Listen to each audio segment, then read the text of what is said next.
I think, Minister, if you and Minister Gorman were totally honest, you know that there isn't sufficient funding in Budget 24 for disabilities. It's not sufficient to support disabled people, it's not sufficient to support disabled children or children with additional needs in their families, and it's not sufficient to support the organisations that provide vital services for those people. A core focus of the UNCRPD is independent living, and we still have 2,500 people approximately living with family, some of them with elderly parents who constantly worry what's going to happen when they pass.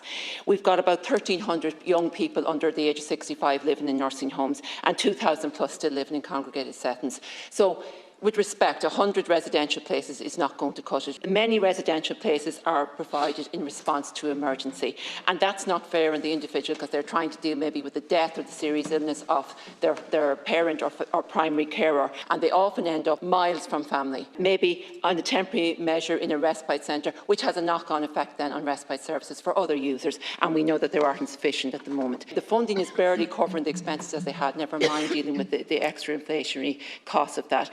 They're not funded to meet many of the implications of legislative and regulatory change, such as the extra bank holiday that was brought in, such as raises in the minimum wage. And all of these things are essential and are welcome. But the organisations have to get the additional funding to actually cover those costs for their staff. And they haven't been provided with that. They're expected to somehow magic the money out of nowhere to meet the cost from within their existing budget. The same for multidisciplinary teams for adults that I'm talking about.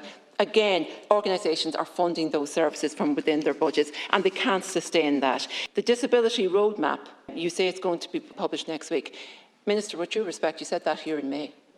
Yeah, and it wasn't, and we're now in late October. There was a recent joint statement from 5 representative bodies acting on behalf of occupational therapists, speech and language therapists, physiotherapists, social workers and psychologists.